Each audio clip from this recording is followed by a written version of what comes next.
You don't buy gold for inflation. You buy gold as a hedge against the credibility of central banks. That's just my opinion. Because by the time you start buying it based on inflation, historically, it's going to come to an end. And that's what happened in 1980, because Paul Volcker was the Fed chair, and he squeezed inflation out of the system by raising rates so that real yields were a positive 600, 700, 800 basis points. Okay.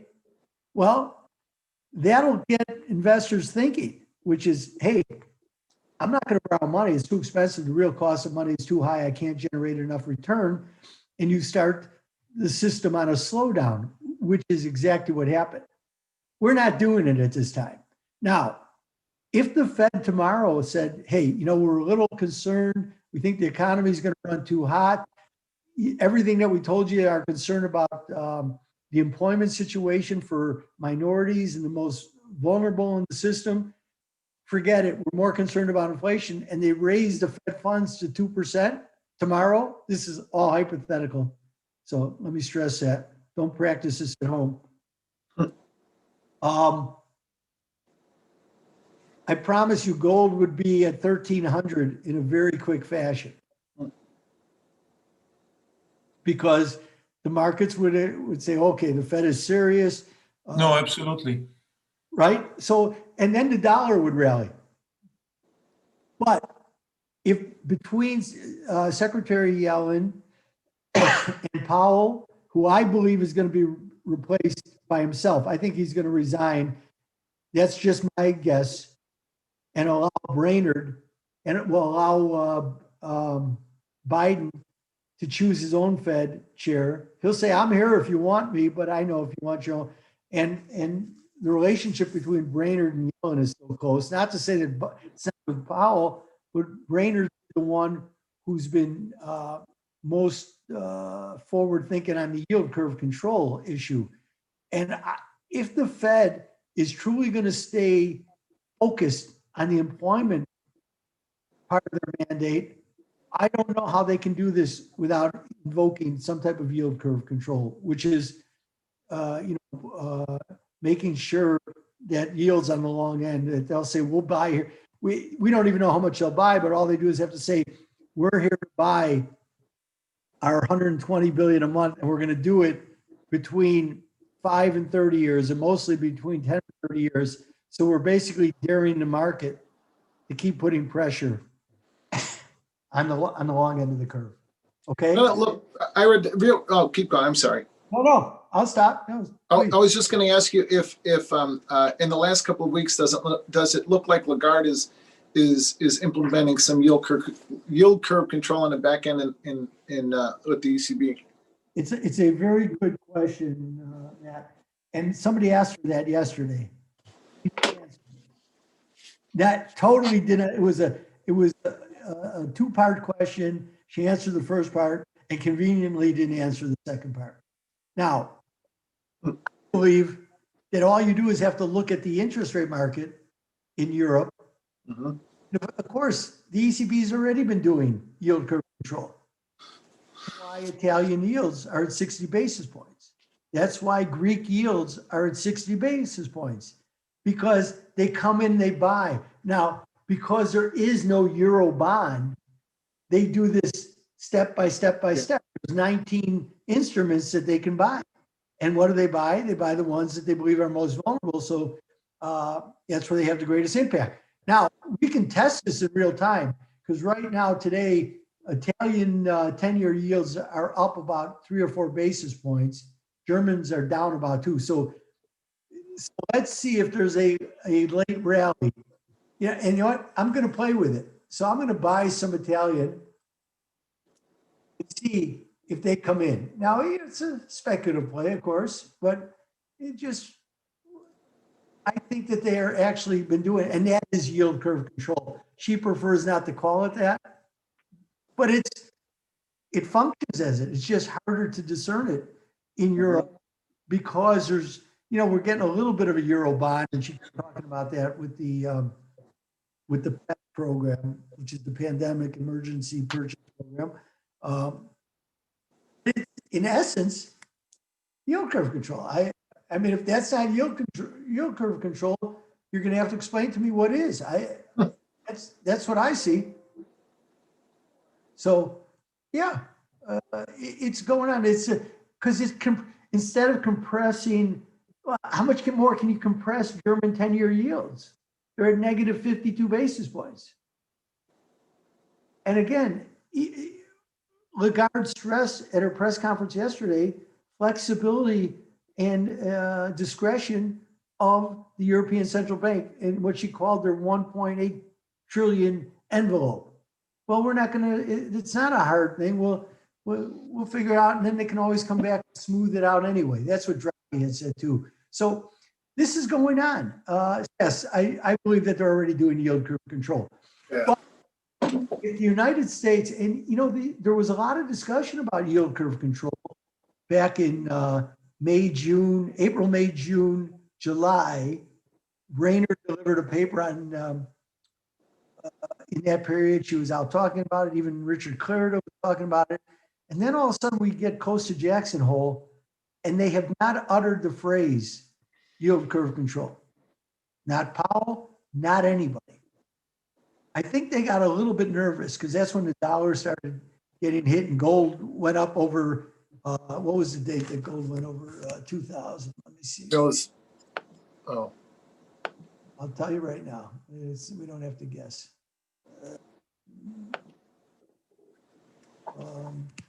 Gold went over 2,000 August 3rd, the week of August 3rd, okay? So I think they got a little bit nervous because the market was anticipating yield curve control as a major step for the Fed. Now, the Bank of Japan can get away with it to a certain extent, but it's tougher for the U.S. because U.S. is the world's reserve currency.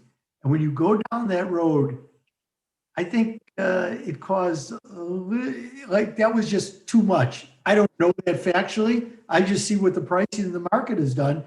And I know that they have not mentioned that, not in any press conference, nothing. And I just watched, when was that? Early last week when Powell was at Princeton for a Q&A session. There's no discussion about it. And it's almost like he asks his questioners, don't ask the question, because nobody even broaches it. But with a new stimulus package coming from Biden, with also the Treasury sitting, they're sitting on a $1.3 trillion, $1.4 trillion that they're supposed to, by law, wind down to about $150 billion by August. There's going to be a lot of liquidity sloshing around in the system, so much so that people are worried about T-bills going negative, by the way, especially because by the market. Gosh, I haven't thought of that. What are the, oh my gosh, what are the implications of T-bills going negative? Well, On the dollar. We've seen them negative for a little bit of time. Not sure yet. It'll depend, you know, they're worried about the money market funds, but there is discussion about it. You know, there's been some serious discussion. I'll tell you what, what's his name? Cabana from Bank of America, who's I think his first name is Mark. He's been out there talking about it. He's really smart. And he's raised the issue a few months ago that this is a possibility.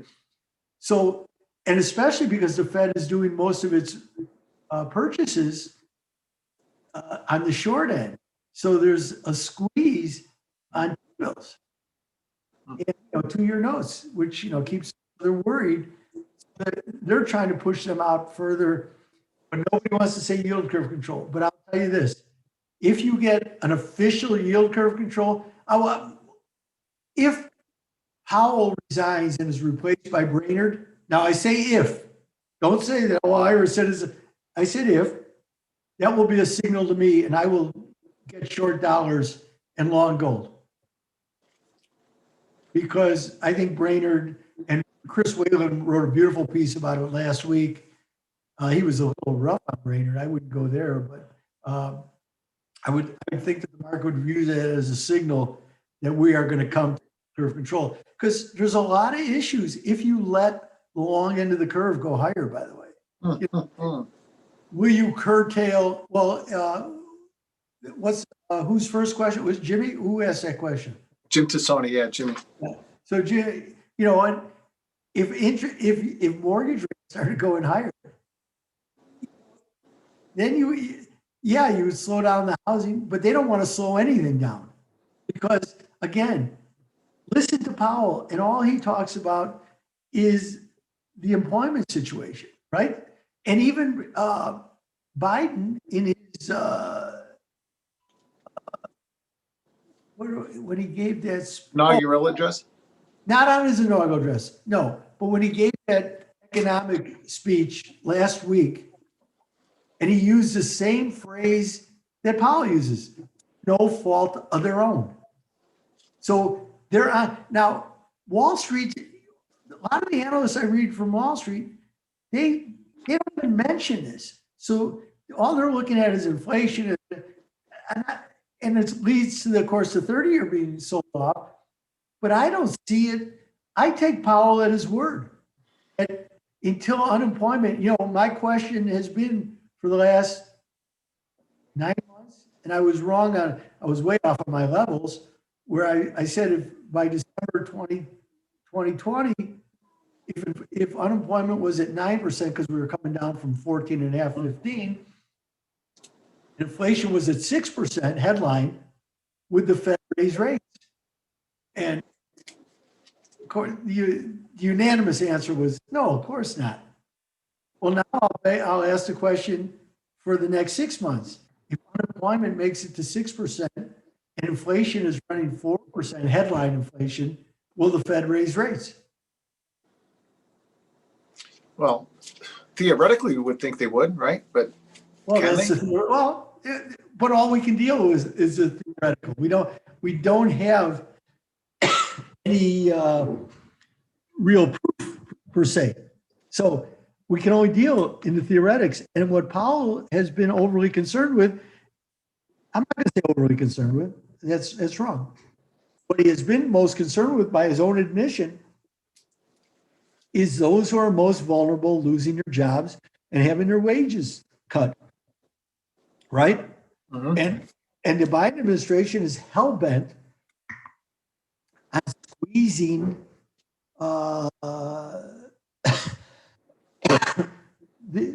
squeezing some of the wealth creation that has gone to the top 10% of the country, if not 5% or 1%, and everybody else, you know, barely making it along. So and they say that wealth inequality is a big issue. Well, they've put themselves in a very difficult situation. And that's what leads me to be bearish the dollar. Because if you're going to fight for unemployment, and that's your prerogative, that's your major concern, your primary concern, then inflation takes a back seat. And why should I own your currency? Everybody wants, everybody in the world wants to have, they all talk about their currency. Well, hold on. What were Lagarde's terms yesterday, because she talked quite a bit about the strength of the euro. And why is she concerned about the euro? Because a stronger euro has a negative impact on inflation, meaning a strong currency pushes down prices, especially if you import and trade a lot. I wouldn't accuse Europe of that, by the way, as they're free traders. Yes, they're active traders, but they're far from free traders. But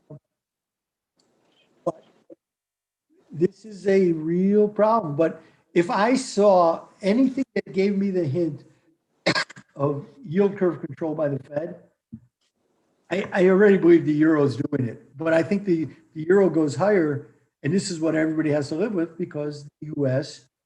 is really in a very questionable economic situation as far as, yes, they're moving demand to the present, but it's coming with a cost. And will the Fed, at what point will the Fed respond? So my question remains, 6% unemployment, 4% inflation, will the Fed move? And I'm highly skeptical. Because they've already talked about full employment, They didn't even see inflation when unemployment Yeah. going to February of 2020 was at 3.5%, right? The Fed was in the middle of QE and more easing, even before the onset of COVID. So Fed funds agree with you, Ira. That's my point in raising it, Robert. No doubt. Yep. That's my point in bringing it forward into the discussion. Oh, this is interesting. So, I mean, so I'm looking for certain things to happen that will prove that right. Otherwise, everything is kind of in a trade situation. Now, last night, will Bitcoin replace gold? I don't believe so. I think that I think from what I see from the Chinese and the Russians, because they're all talking about creating a cryptocurrency of their own. Because again, as I wrote and I've talked about, and I go back to my interview with Anthony Credelli and Santelli in October of 2016, which I know you were at, Matt. Asked a question about Bitcoin, and I'm not proclaiming to be an expert on Bitcoin. I've been wrong. My reasons for why I haven't bought it. I mean, I thought it was a viable asset class, but it wasn't for me because I said back then, I like the blockchain. I like learning about blockchain. I like that aspect of it, but it scares me because I know my operative phrase is governments hate competition. And a sovereign government's role, obligation, and duty, as I wrote last night, is the ability to control its currency. In fact, as I cite, Article 1, Section 8, Clause 5 of the U.S. Constitution mandates it so. That is the government's responsibility. They don't like competition, and crypto is potentially competition. Now, what you have my blog there, Matt? I do. So last week was interesting, and it gets very little play. Christine Lagarde, in her testimony before the EU, which is her duty, raised the issue of what she called funny business with cryptocurrencies. And she talked about, money laundering and other things. And then Yellen, on Tuesday, when she appeared at her confirmation hearing at the Senate, was even more explicit. And it was somebody,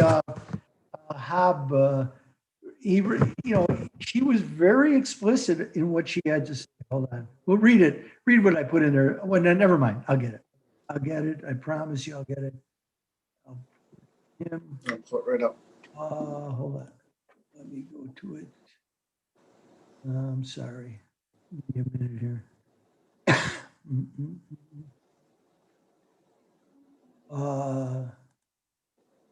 It was Yellen, the last paragraph, right? Right, but I'm going to go back to the previous blog actually, because Hop Grower, who I don't know who it is, but he this was on January 19th. He said another interesting comment, and he quotes, "I think many cryptocurrencies," this is Yellen now in her testimony, "I think many cryptocurrencies are used at least in transaction sense, mainly for illicit financing. And I think we really need to examine ways in which we can curtail their use and make sure that anti-money laundering doesn't occur through those channels." Now, her and Yellen both talked about, her and Lagarde raised the issue of terrorist attacks. I'm telling you, you get the whole thing. So, and I've always, that's when I was with Credelli that time, and I raised that issue. That would, that's what scared me, because that they can create this in order to gain control over it. And don't think that it's impossible. As I noted last night, in 1933 and 34, the U.S. government outlawed your ability to own gold. Now, of course, the internet people and crypto people say, well, that's why we want it, because it's outside the control. Be very careful of what you think is outside the control of the government. I think we've seen that in a couple of different ways. Absolutely. For one, I've always wondered when CME listed Bitcoin futures, then that was around the Bitcoin, I think, was trading around 20,000 at that time when Bitcoin futures, when the futures were listed. They went there after the list. It had been approved. So, yeah. But I always kind of felt like that was a direct attempt at kind of regulation, by the banks and anybody else that can push it down to more normal levels. Yeah. You know what, Matt, that's a good point. And I meant to put that in the blog last night, but it goes the other way too. And I think what's been going on is that my favorite people, the global macro titans, the Tudor Jones, Kovners, Druckenmillers, add to the list, they're playing in there because you know what? The banks are scared too. And they don't have the type of muscle that they do in the metals market and the currency markets. The global macro guys with huge resources behind them, I think, have been pushing this because they're momentum traders. They've historically been momentum traders. And they're going, come and stop me. I'm getting involved. And I think they're helping push this and make it, because they've been very open about their views on it, as an alternative. And why not?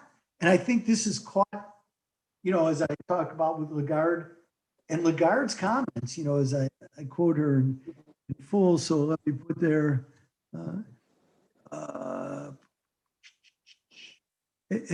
She said, Bitcoin is a highly speculative asset, which has conducted some funny business and some interesting and totally reprehensible money laundering activity.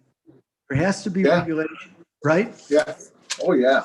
Now, this is a woman who uses her words very carefully. The owl. She's a trained attorney, a high-level attorney. She made a mistake when she thought that her job wasn't to contract yield spreads. Remember that? And the Italian yields skyrocketed, and she took a lot of heat for it.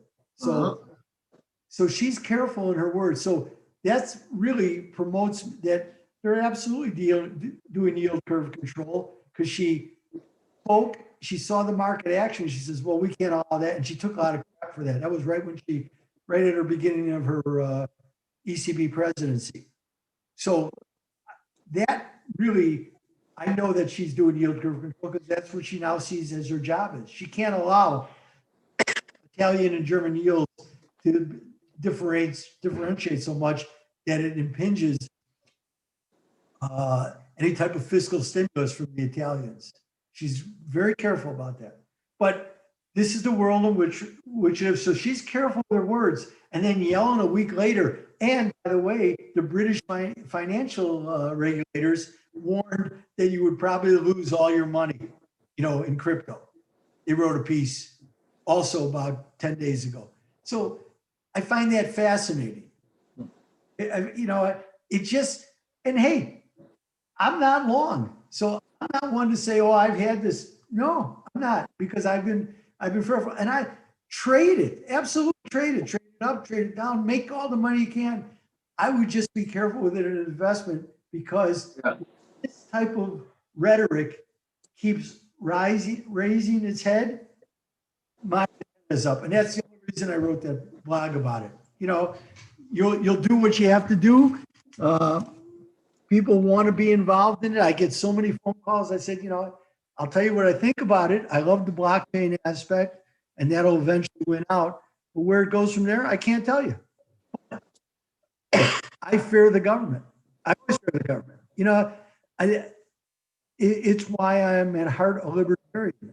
I'm nonpartisan. I'm just a libertarian because I've seen, I was 11 years old when the Gulf of Tonkin resolution, but I was aware enough, and I was a reader of newspapers when I was 9, 10 years old. We get the Tribune and the Sun-Times, and I would read the papers, sports sections first, but I liked reading. And my parents would talk about things with my mother. We'd have a long time. But the Gulf of Tonkin resolution, in order to pave the way to up the ante in Vietnam. You know, they talk about right now why a lot of blacks won't get vaccinated because they don't trust the government. You know, this is kind of Don't blame interesting.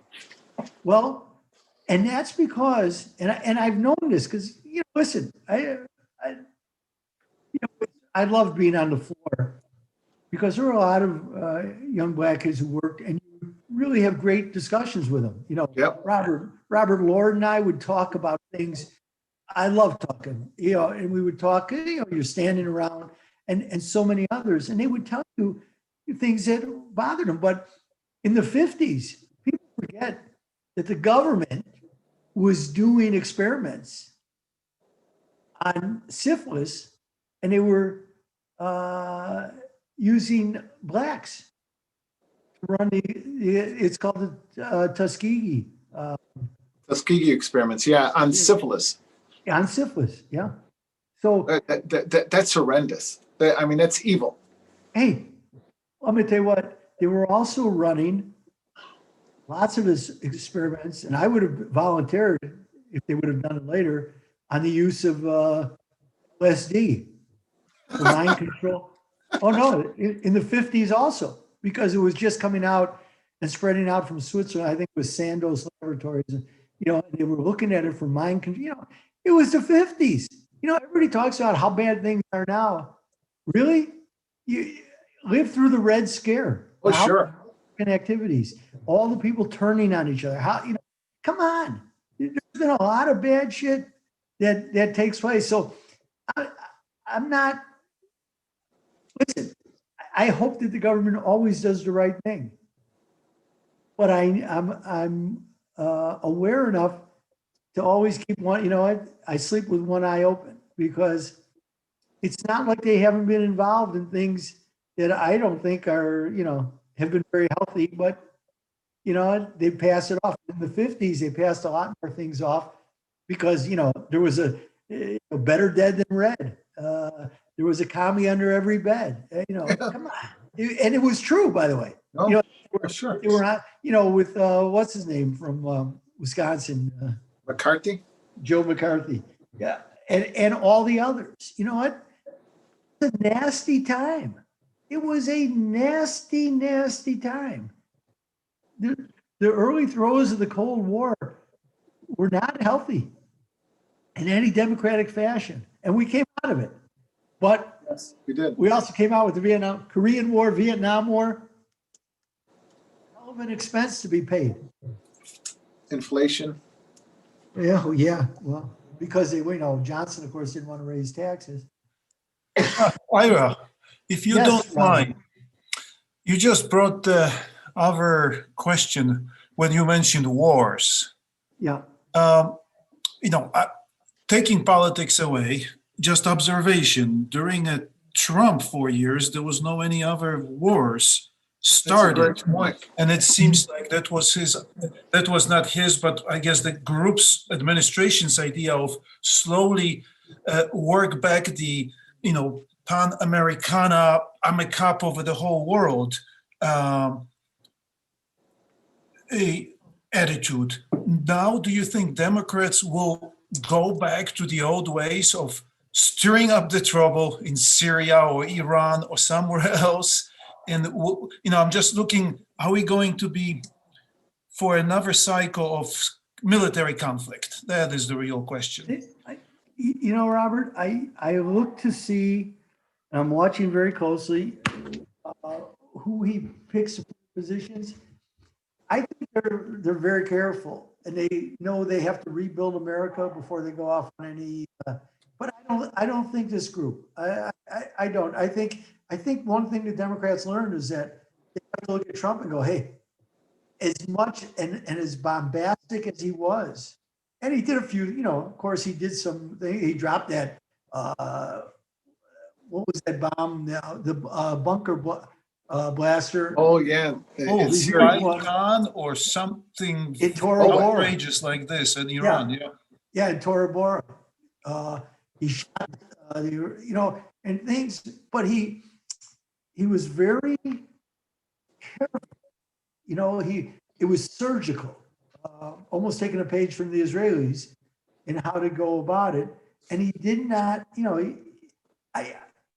he was bombastic in his rhetoric, thinking that if he talked loud enough, like Teddy Roosevelt, he's far from Teddy Roosevelt, I'm sorry, but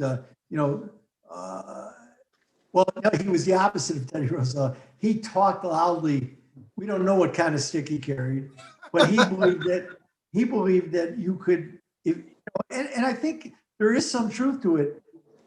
The world viewed him as, kind of unbalanced, and they weren't sure. And that's kind of what they wanted to promote. But now, the establishment itself, and there is a foreign policy establishment.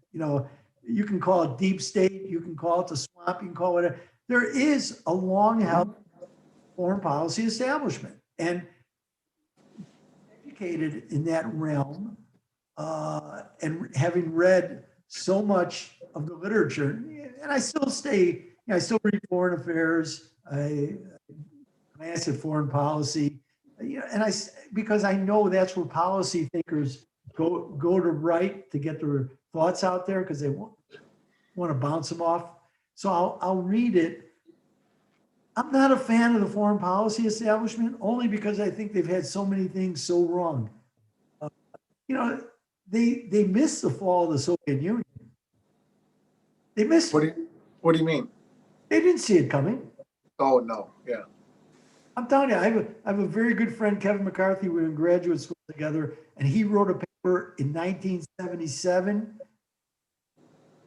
exactly how the Soviet Union was going to fall and why. Because they just couldn't afford to support the empire. Empires are expensive, especially when you have an economic system that's not creating any wealth, and whatever you've drained from your sphere of influence, and Robert's here so he can speak to it. Whatever you drained out of Poland, Hungary, Czechoslovakia, Romania, Georgia, the Balkans. Oh, Ira, absolutely. I lived at one point of my life when my father was moved to another job. We lived 22 kilometers from Russian border. So, give or take 12, 14 miles.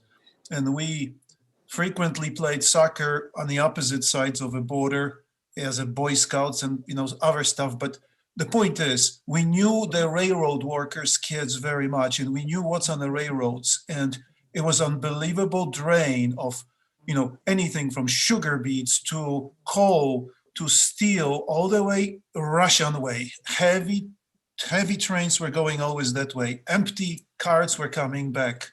And we were forced to trade at the Polish zloty to ruble official exchanges, where on the black market dollar was 100-fold stronger than what the Russians were portraying. So there was all free deliveries to the Soviets, and we knew we knew it's going to fall apart. No one could just pinpoint when. We were looking for there was a kindling, but we were looking for a few sparks, and that was 1978. Right before the Olympics, Polish national strikes finally took over. So my friend Kevin McCarthy, because that was his effort was the Soviet Union, and he wrote a paper, and I still kid him about it. I've got emails from him right now, by the way. He's not listening, but he was responding because he worked at Goldman. I actually brought him because he left school about a year and a half after I did because there were just no jobs. But he wrote a paper that the price of oil increased when OPEC after the Yom Kippur oil rose.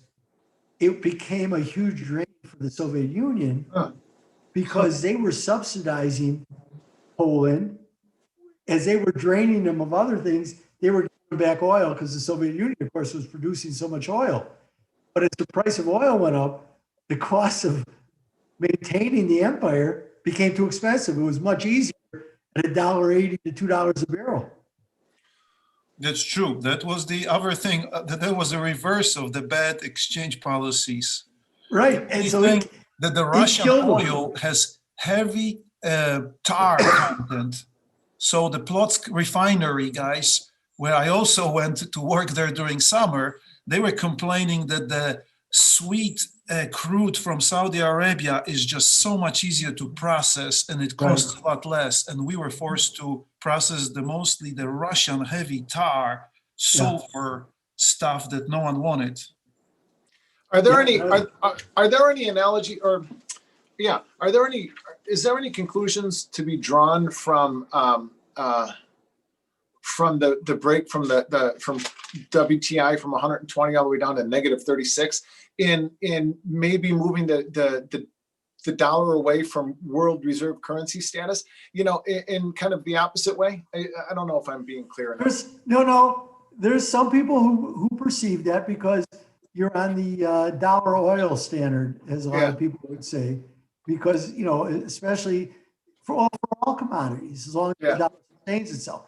Now, I'm glad you brought that up, because last night I wrote that,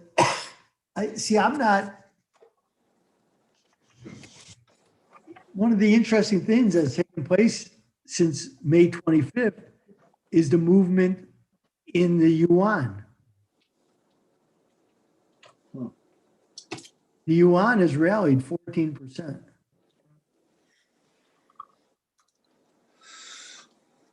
What are the major implications for that, Ira?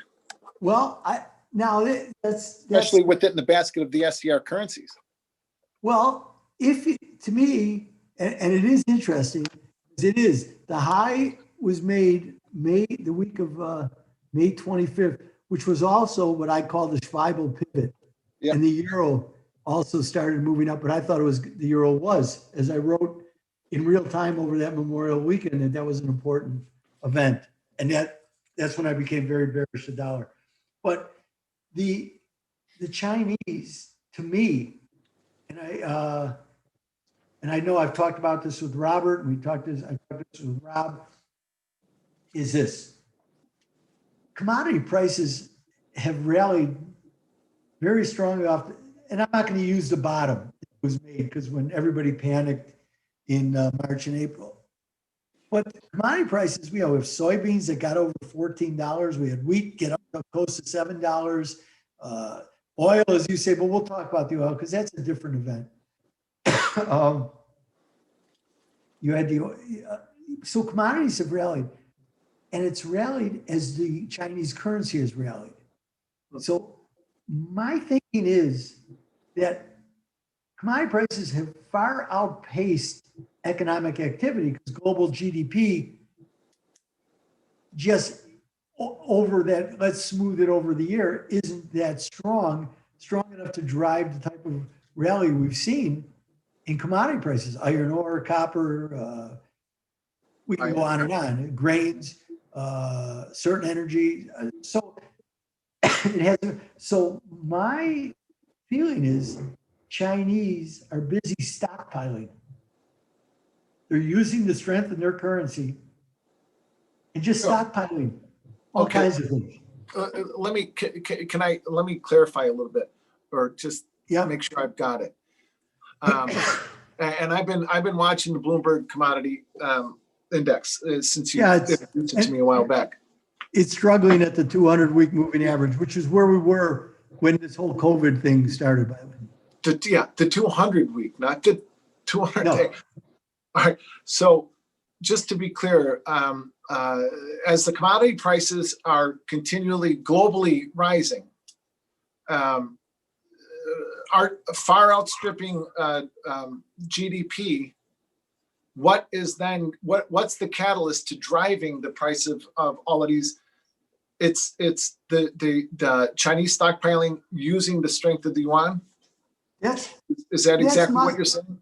That's my hypothesis, because holy, that's got a ton of important implications worldwide for the dollar and for everything, doesn't it? But it's just a hypothesis, but it correlates. And as I watch it, I go, because again, global GDP is not strong enough to be driving commodity prices to those types of levels. Sorry, I'm just not seeing it. And even if I use the IMF data, it's just not there. So what is going on? And why? And the Chinese haven't talked about their currency whatsoever. Now everybody says the Chinese currency is going up. because they offer a higher real yield and people feel that they need yuan anyway, so they may as well buy it while they're collecting far better interest rates than they are in any of the developed world money markets. So it's been, but the Chinese haven't balked at it. Why aren't they balking at it? And the argument of Michael Pettis for a long time, and Michael Pettis to me is one of the best economists when it comes to discussing, he's a good economist anyway, but he's a really good economist when it comes to discussing China. And, you know, he maintained that one day that it was shift from their export orientation to developing a much more robust consumer, domestic consumption base. Now, the last numbers, I think in 2018, you know, the consumer piece, maybe 2019, the domestic consumption as a percentage of Chinese GDP was about 39%. Well, in the US, that number is over 70 some percent, by the way. So you want to see the divergence. But if you want to empower your middle class to be better consumers and to avail themselves and to make them richer, allow your currency to appreciate. That means that it's a policy. And now it's way too early in this to say that it's a Chinese policy, because their exports happen to be increasing from the levels, you know, fairly dramatically. We just saw them over the last 2 weeks.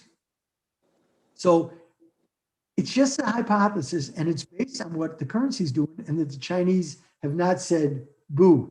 There's no complaints. No concerns. I've got a lot of I've got a lot of work, a lot of reading to do here, just on this alone. I'm just giving you what I'm looking at. So I develop an hypothesis because I'm looking at a broad-based rally in commodities. So, and why? Led by gold or? Yeah, well, the gold is right now to me, yeah, I see gold, dollar, you know, it's interesting because when the dollar rallies because yields on the 30-year go higher, and you've seen some dynamic moves, they don't sustain, which is interesting, but you have Japanese investors who are busy chasing yield around the world. So you do, yeah, on certain days when you've seen real yen weakness, today I think it's directed because they talked about the Olympics being, you know, there's some negative news. But Japanese investors, that means pension fund insurance companies and individuals are looking for return. And so they'll buy a 30-year and hope that, you know, hey, if there's yield curve control, you're going to get appreciation. So why not buy a 30-year, right? You'll get more yield and you'll get appreciation. Now, what you have to be concerned about is what happens to to the underlying currency. If they're buying the 30-year, what are they? No. What? No, say it. No, I think I'm off base. I was just going to ask you if they're buying I'm thinking it. My thought was wrong-headed. I was thinking more from a trade standpoint, not a longer-term investment standpoint. But you know, if you're buying the 30-year, even if you're a country looking for yield, what are you buying it against? You buying it against gold? You buying it against? You might. You know, no, you're just buying. You again. If you're a portfolio manager, pension fund, you have to put money to work, and people are clamoring for yields. And you can't not everybody can be in the stock market with 100% of their money. Oh, no. So you know, there's a lot of moving parts here, and a lot of things in motion. I think this year is going to be phenomenal trading opportunities for those who really prepare and do their work and have a sense of some of the bigger pictures that are taking part here. But a key ingredient to me, Will, and Robert's question certainly pushes it forward, is what happens to the dollar. But the dollar to me is dependent upon the Fed, how much spending do they bring forth with that? I mean, it's important. And again, Yellen was not demonstrative. The only thing she said was they want the market to determine currency rates, which to me was cautioning countries from trying to manipulate their currencies lower against the US by whatever measures. And they'll deem that. They just don't want to get into a currency war. And yet she knows the importance. You know, when she was at the Fed, she couldn't talk about the dollar. We'll find out what she really thinks about the dollar. But it's interesting that Larry Summers and others have told her that she should talk up the dollar. She hasn't gone that route yet. I'll be patient. Just talking about market forces. Speaking of market forces, Ira, the only thing that raises my eyebrow on the US dollar is the non-commercial net long positioning is now net short, almost approaching a 3-year low minimum. I mean, 3-year high on the short side. 1.34 standard deviations to 1.8. So what I'm seeing is that there is a lot of people who think the dollar is going lower. Yeah. And very often market, at least for the short term, finds the way to, pardon my language, screw the majority. That's the only thing I kind of raises my eyebrow. This and corn. Corn is on the opposite side. And then equities. Up to wazoo, up to 2 standard deviations. Robert, the market is supposed to cause as much pain as possible for the most number of people possible. Yes, that's its job.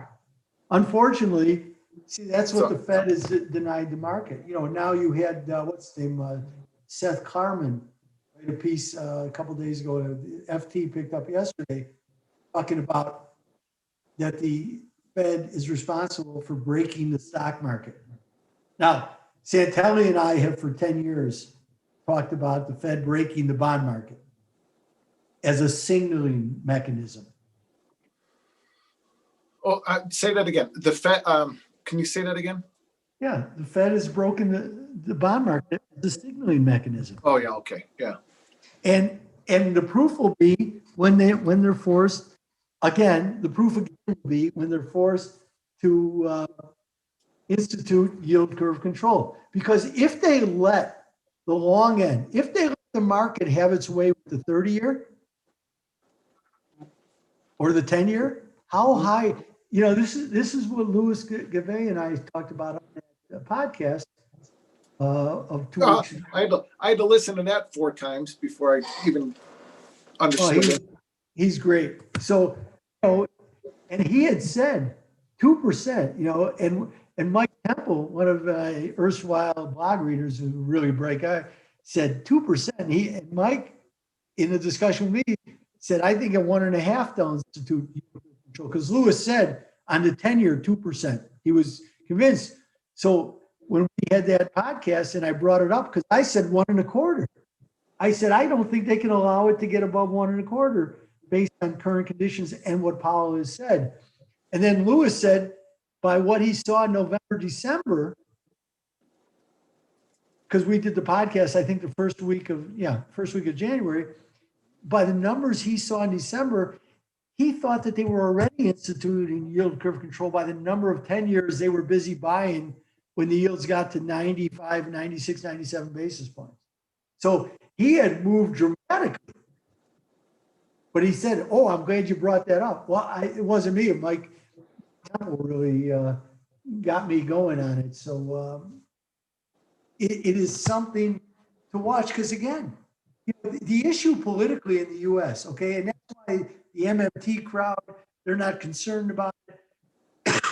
Traditionally, the way economic policy has usually been set, when interest rates rise and the cost of financing the deficit, which is now enormous, increases and starts crowding out discretionary spending programs, you are now in political hot shit. Because And that's why the MMT crowd says, don't worry about it. You know what? We can fund it. Interest rates are low. Interest rates are low because the Fed won't allow anything else. So it's, again, something you have to be very attuned to. Going back to something that struck me when Robert was talking about the net shorts in the dollar at the low, you know, I mean, at near February. Excuse me. Yeah. So with sentiment being so overwhelmingly positive and long in equities, and and the market causing maximum damage to maximum people, to the majority, how are they going to avoid, gee, my God, how can they even think of raising rates? How can they think of instituting yield curve control? I know I'm off base, but I'm just trying to put all of the pieces of the pie or the pieces of the puzzle together as much as I can in my mind. And remember, I studied history and philosophy and theology in college. I'm a trader. And I'm paid to react, not to think, but I'm learning how to think, and I've been learning how to think from you. Anyway. Uh-oh. Am I making that's a lot. sense? That's a lot of responsibility to put on my foolish shoulders. Well, I mean, really, like you said earlier, and we've talked about this a lot in this group, is I didn't know anybody on the trading floor when I started. I worked every job up until I earned my shot at trading. Yeah. I got to learn from the guys in the pit. And when I saw you walk in, and I would say hi to you until you started to say hi back to me. And as we got to know each other a little bit and I got to ask you questions, you know, that doesn't exist anymore, except for little places like this, little rooms like this and places around that, me, Judd's room, you know, that kind of stuff. But I'm just trying to put it all together, Ira, because that's not my background. My background was managing risk and trading. That was it. So as I've been learning from you, and I take pages and pages of notes every time we speak. And then I go back and what I didn't understand, I go back and I look up, or things that you gave me to think about, I go and read. And anyway, just trying to put that together. Net short in the dollar. So if that continues to work, the dollar continues to depreciate. We've got equities continue to rise. Yield curve, inflation starts to come in. We've got, that's another missing piece of the puzzle. So inflation up to 4%, unemployment down to 6% with massive MMT infrastructure projects, putting people back to work, rebuilding the country literally and figuratively. How does that eventually end? I don't know. What's the exit strategy, I guess? Well, back to that again. I mean, the operative thought process a lot is that if you do this right, and as Larry Summers has discussed, if you target nominal GDP, you'll grow yourself out of the debt. Okay. That's one view, and that's probably the most optimistic view. That's why they say borrow all the money you can now. You grow the economy, build it, you'll pay it back. Could be, but that, you know what? That's a timeline that unfortunately politics doesn't operate on. Yeah. And there's a lot of things that can go wrong. Is there going to be a war? And don't forget, your enemies, and I'm not a defense spender and I'm not looking for wars, but as I often discuss, I view the world in a very dynamic way. I don't use static models. You know, and everybody who does, you know, I don't care whether you're at, you know, whatever think tank you're working out of, whatever models, whether you're using rational actor models and for international relations and foreign policy, rational actor models for your economic outcomes. I'm always interested to see what types of assumptions go into their analysis. And I think a lot of these things are very static, and the world is just not that static. When you're, you know, you talk about that you have adversaries, right? All depends who you want to read. Even the Biden people talk about the rise of China and certain concerns about it. Russia is always, they're already talking Russia, and well, these people don't think in static. The Russians, Putin certainly does not think in static terms, by the way. Oh yeah, you might say, Robert might say that, yeah, he thinks about the Russian Empire going back to Peter and Catherine, but he's not sitting still waiting for you.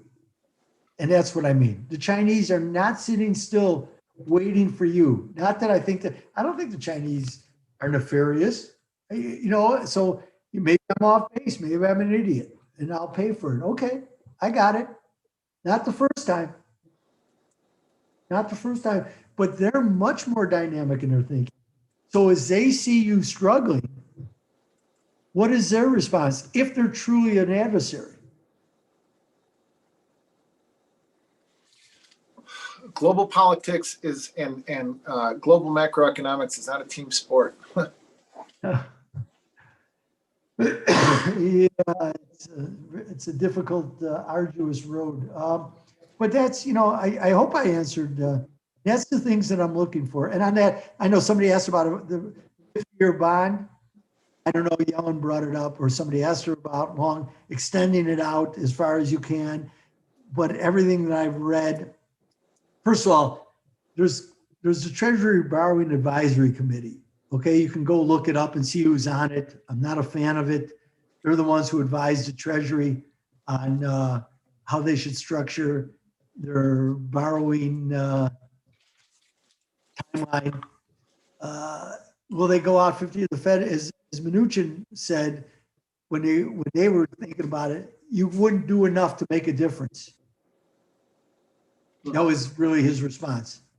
So they kept the 30-year. What they did was they brought a 20-year. They did a few things, but that's not an easy answer. And I can't answer it because that's been the view of the Treasury Borrowing Advisory Committee. You're not going to do enough to make a difference. If you did 100 billion, I know that's like a ridiculous thing. If you did a net of 100 billion, what difference would it make? Yeah, it's a drop in the bucket. A drop in the bucket. There What was a sad statement, but it's true. God, it is. There was Adam. Adam had a question about. Adam is a major in U.S. Army Special Forces, active. He's not. He was in Afghanistan for a long time. He's home now in Texas. Anyway, he had a question about your opinion on the U.S. re-entering the Paris. The Paris. Wait, Yeah. The Paris Climate Accords? Right. All right. Well, first of all, Adam, thank you for your service. And I mean that. I'm not a military spender, but I certainly respect the people who put that uniform on and do it takes a lot and that much. And that's real sacrifice. Yes, I know that the cynics will get a lot of benefits. I don't see them putting the uniform on and going to collect those benefits. So that's for the cynics.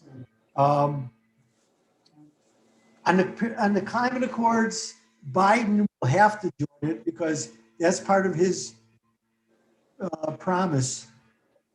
And you will still wind up with the situation that you wound up with the Kyoto Accords. And there are those Democrats and Republicans, by the way, who sit and talk about its effects upon trade. There are those, and they're Democrats as well as Republicans, who want to use labor law and carbon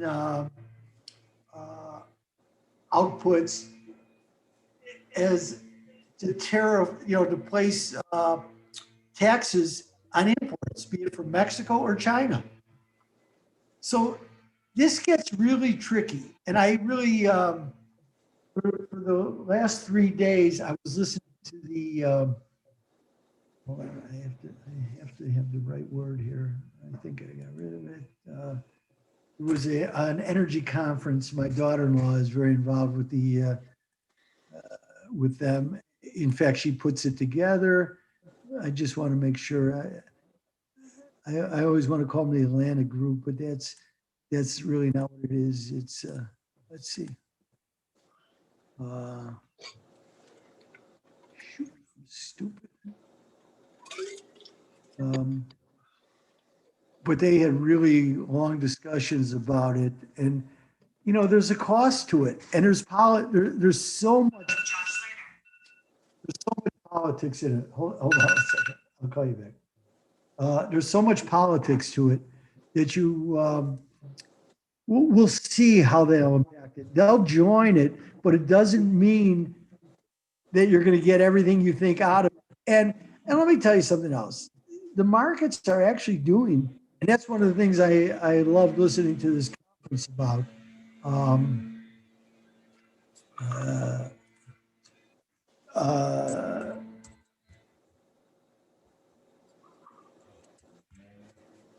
The market is doing things to move this.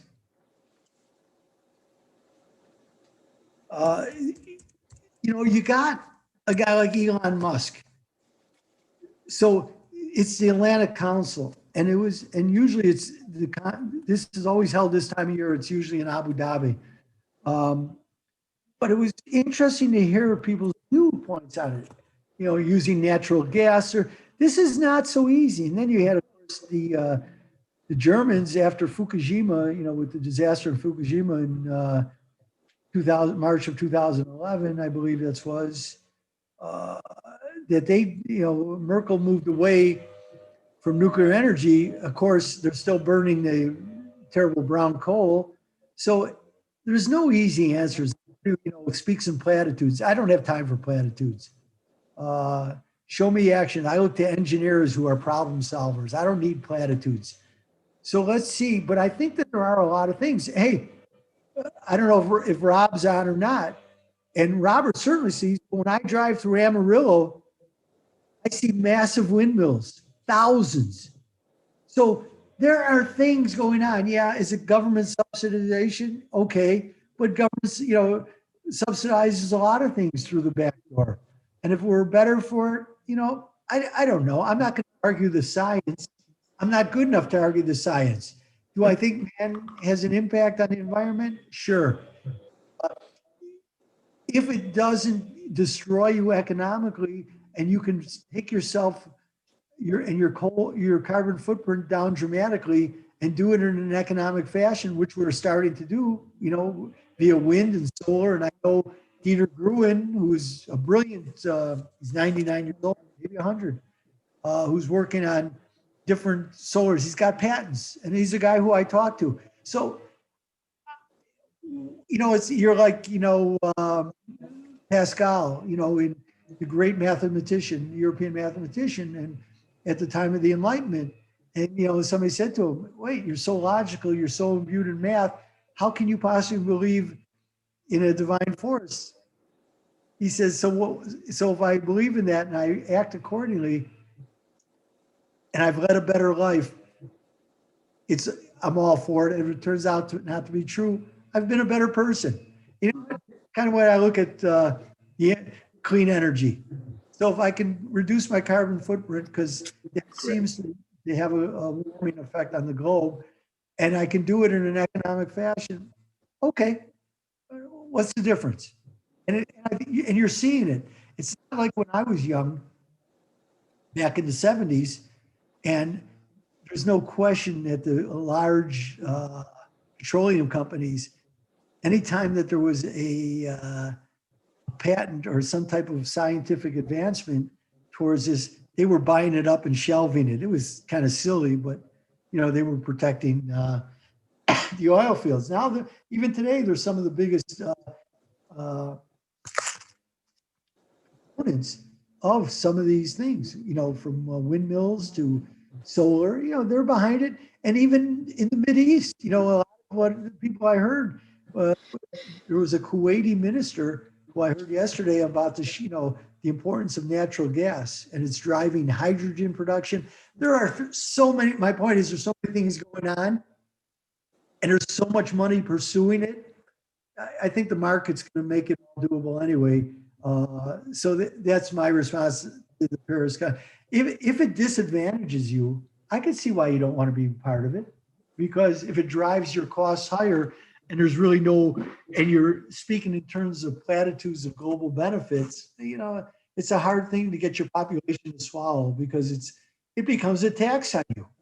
And it's an international based tax that you really are not controlling. So, but we'll be there because Biden promised, and you could see who he's putting in certain positions, no question about it. So I don't know if that, Adam, if that's the answer.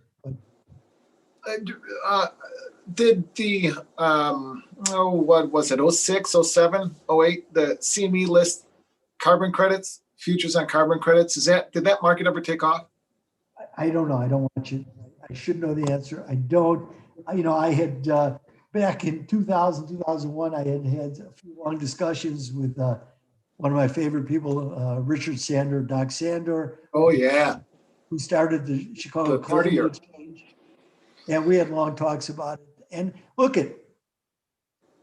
we don't know, again, because you can read scientific papers. People talk about science like it's absolute. It's like with COVID. As my brother, who's really one of the top infectious disease doctors in the country, he's older, he's 75, but he's still practicing. He's at Rush and he led the department and taught. And he'll tell you, there's 5,000 articles in reputable medical journals on COVID now. So people speak in exact terms about science, but it's not exact. No. There's a lot of, even though they're peer reviewed and they're high quality research, the findings are not absolute. There's nothing that says definitively. This is not Newton with gravity. This is not rocket science when I can land a thing on the moon, a space on the moon, and bring it back to a spot where I could pluck it out of the ocean in 3 miles and have it. That's hard science. Almost those probabilities reach 98 and 99%. The knowledge base on COVID does not have that probability outcome. And that's really how good science looks at it. It's probability based. When you get a flu shot every year, it's a discussion of limiting the probability of you getting the flu. It's not absolute. It's not, it's not perfect. It's not absolute truth. It's got a high measure of validity. Hey, before we wrap up, can I ask you, I don't know if I've ever really asked you this. What was it like, and very different, and you don't have to get too deep into it, but when you started trading, it was very soon after the IMM, Leo pushed through the IMM.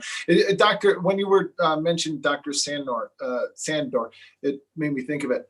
And I meant to ask you before, and other traders have asked me. So what was it like when the IMM started? You know, and you guys, the Young Turks, I remember Leo calling you guys the Young Turks. Right. I didn't start trading until May of 1977. Okay, 77. So you were still in the middle of that. What was the atmosphere like in the world of commodity and futures trading? Was it exciting? Was it? Oh, for me, it was phenomenal. It was just taking. I had worked on the floor one summer. I was bored out of my mind, and I worked at the IMM part. I was bored out of my mind. I hated it. But by 77, Bretton Woods had now broken down long enough and the world was adjusting to floating currency rates for the most part. So there was a lot of excitement. Gold was busy, and we had a gold contract. So there were a lot of things. Interest rates were really starting to get active. And that was driving a lot of things. It was a great time to be down there. Great time. And you know what? And nobody really knew anything. People were learning. I came down there. I had a knowledge because I had my master's thesis was written on multinational corporations and basically currency flows dictating what kind of policies they put in place. So I actually had a working knowledge of it, which it got me in to talk to bankers who didn't know anything about it, foreign exchange, believe it or not. So Did you find that knowledge base as a hindrance, or did you find that as something? Oh, no, great advantage. Well, yeah, a great advantage coupled with your street smarts or your Yeah. common sense, right? Yeah, but I just, was risk adverse for my first 4 or 5 years, where I would take little bites, even though I was comfortable but I knew that I didn't know about trading. Now, having an underlying knowledge, the first, when you make a trade, you go, well, how could that be wrong?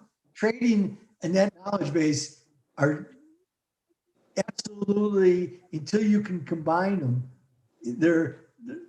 it's like I know plenty of very smart people who went broke because they never learned to trade. They're brilliant at doing the analysis. They just never learned how to trade because, again, in the famous words of Howard Green that he drilled into my head for 30 years, if you're right at the wrong time, you're wrong. You're wrong. Me too. Especially when you're trading futures that have an expiration date to it. Boy, that's so true. So, again, you're learning, and I was lucky that I had a great mentor, Lenny Feldman, who taught me trading. And believe me, I'm still making the mistakes over and over again. Lenny Feldman of happy memory. He's the greatest. I would teach him the fundamentals and he would teach me trading. And we had a really good partnership. He hired me. I'd written a paper for him in the German elections, which he was happy to, and he offered me a job. And I said, why would I want to work in that shithole? So I just got a text. Henry Aaron died. Oh, no. Yes. One of my favorites. Yeah, mine too. And I bought my father an autographed Henry Aaron Hank Aaron baseball a few years ago. Yeah. And he's got a signed card by him. So I wonder what that's going to be worth. And that, the reason I brought that up is because I meant to bring this up earlier. We were talking about Wayne Gretzky's card selling for, 7 figures of some sort. And last week, Mickey Mantle's rookie card sold for $5.2 million. Right. They gave away more signed Mickey Mantle stuff than I would have cared to remember. Yeah. When my parents moved and my mother just went upstairs, the boys I lived in an old Chicago bungalow with the attic converted to 3 bedrooms. Yep. And all our shit. And I was away, and my mother just tossed everything out. She says, "You didn't come and get it?" First of all, they were in no condition anyway. We used to lag them. We used to put them in our spokes in our bike. Yeah, I remember that with the clothespins. Yeah, that's right. Holy cow, we did that too in the latter half of the 70s. Yeah, Us youngsters. It was great fun. I hope we covered a lot of ground. I hope that we did. Thank you. I would thank so much for coming in and spending time with us. Yeah. And I'm sorry for the mix-ups this week. No, it's not a problem. Everything works out the way it works out. No problem. Let me know how your vaccination goes. Well, I'm waiting for my results. My wife was negative, and my results are pending, which I don't understand. But we got another test last weekend, and we got our results back early. We just got our test because we went to Florida, like I told you, on our vacation. Yeah. So everything came back normal. Thank goodness. I don't want to have that again. I do not want to go through that again. Tested positive, so I'm a little on pins and needles. So Your older brother? My daughter. Oh, your daughter. Which one? Oh, not Alexandra. That No, the one who's a chef. She lives here in Scottsdale. So, we're always careful when we see her, but I'm a little bit nervous before I go get my vaccine. So we'll see what happens. All right, we'll talk soon. Thank you again, Iris, so much for spending the last couple hours with us. Thank you very much. Okay. All right, thanks. Guys, I don't, like I say, every time we talk to Ira, I always take a couple of pages worth of notes, always. And I'll go back and especially the conversation about GDP is not strong enough to support the rise in commodities worldwide. So I'm going to go back and I'm going to read about that. And there's just a lot of work for me to go back and do. You know, Ira, as I said, and we'll talk about it more in Discord in a little bit, but Ira was and is and has been one of my mentors for my entire career. And he was one of the guys that when I was on the floor and I didn't know anybody, I found out I would ask guys questions, who's this and who's that, who are the good traders and who are the great traders. Ira was one of the guys that I would start to say hello to. Good morning, Ira. And he would look at my badge. Remember, my first name is Arthur Matthew. I didn't know my first name was Arthur until I was in first grade, actually. Nobody ever called me that, but it's my legal name, so it was on my badge. And he'd say, good morning, Art. Good morning, Art. Oh, I hated it. But that's how I knew when people knew me, knew who I was. So eventually Ira got to know my name, and he would stop and say, good morning, Matt. And we would chat a little bit, and I'd ask him, we'd always talk about baseball. You know, I'd ask him a question. I'd start off talking about baseball. My uncle owned a bar in Cicero, Illinois with the guy who played for the Yankees. So I'd always ask or bring that up. You know, he came to lunch with us at Call Me Moose a few times. So that was my end. You know, that's how I got in with Ira to talk to him about just, you know, things that are way beyond me. And thank you, Robert, for jumping in as well. You know, Robert grew up in communist Poland. You know, you want to find out what real communists are, you know, and what it looks like. Well, he's the man to ask. I grew up in socialist South Side of Chicago, under the reign of Mayor Richard M. and then Richard J. Daley, the biggest thieves in the history of thieves. I went to the same high school as them, both of them. Grew up in the same neighborhood. They are the scumbags, All right, I'll see you guys back in Discord. See you in a minute.